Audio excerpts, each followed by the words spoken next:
Donkey Kong Bonanza is one of my favorite games of all time.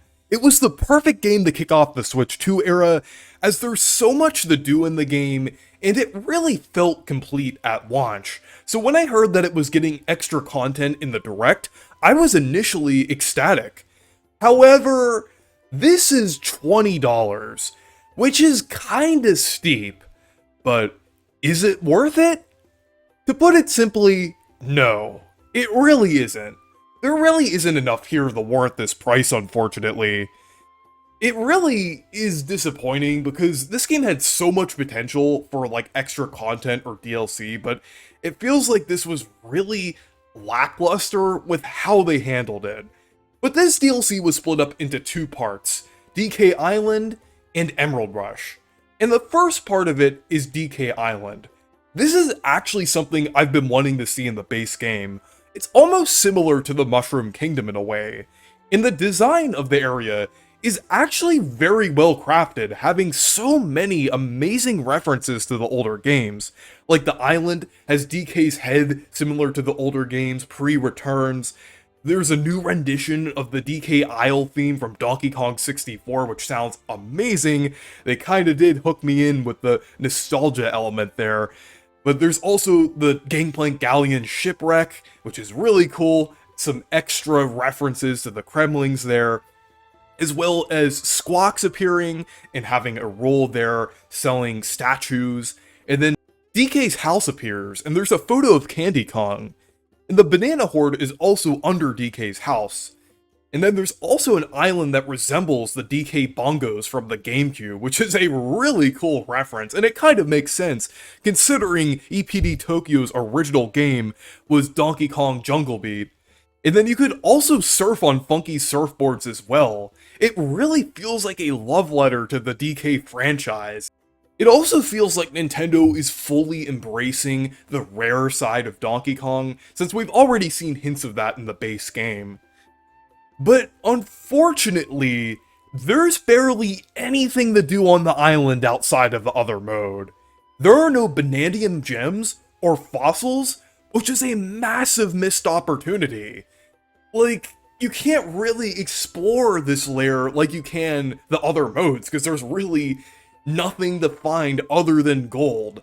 So that is just a huge letdown. It really just feels like a post-game hub world of sorts, since you can display statues there, but that really isn't enough.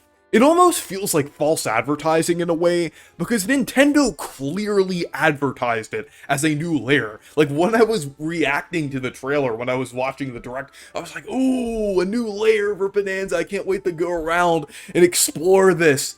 But no, it really isn't that. I mean, yeah, it is cool that you can kind of run around and smash through DK Island. I mean, it's still a little cool that the area is in the game, but there's nothing to search for there. At least in Mario Odyssey in the Mushroom Kingdom, you could find moons there, but yeah, it's just kind of crazy that there aren't any collectibles here. Since I think that would have been cool. They could have even added like some new skills that you can kind of build off of, because I know like the amount of Banandium gems in the base game is designed around the amount of skills you can upgrade.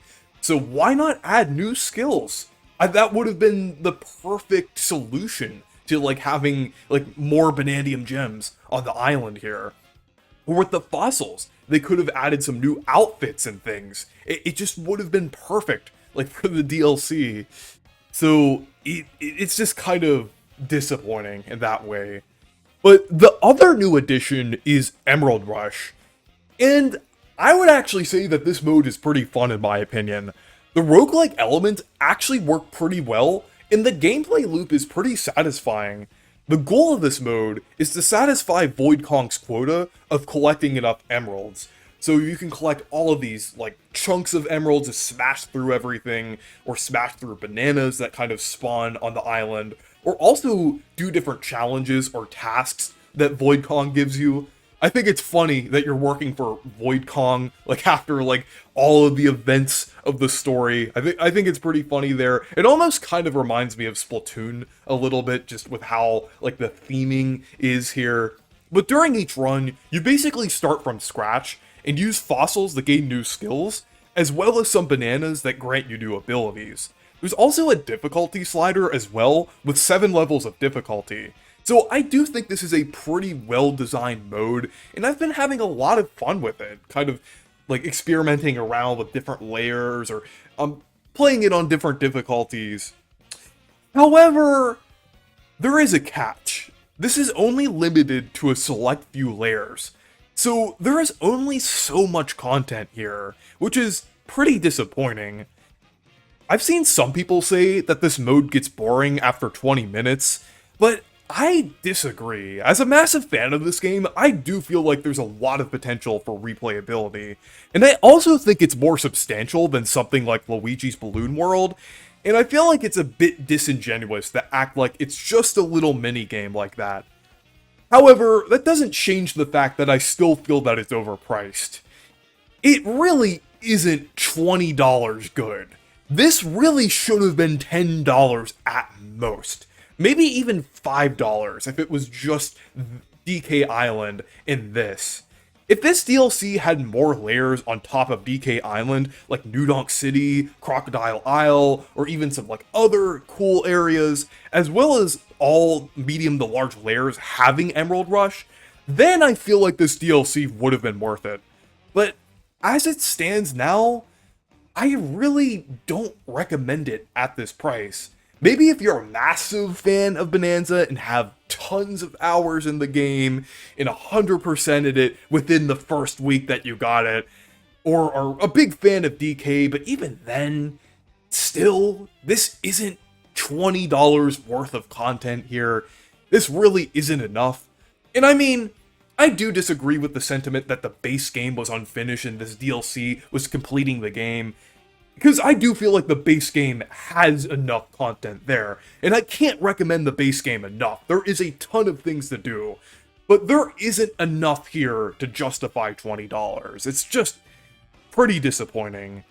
I honestly recommend using that $20 to buy something like Silksong instead. Even Star-Crossed World, I feel, is more worth it than this. Or saving up for Pac-Man World 2 Repack, which is releasing later this month and looks incredible.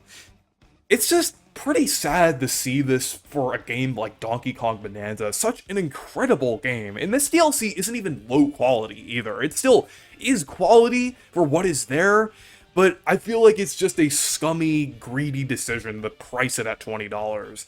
I don't think it was EPD Tokyo's fault that this is $20. This was probably like at Nintendo's main headquarters, some higher-ups wanted to charge more for this. And it's really sad, because EPD Tokyo is one of Nintendo's most talented studios, and it really seems like they poured a lot of love and charm into this, but for this price, it just really isn't worth it.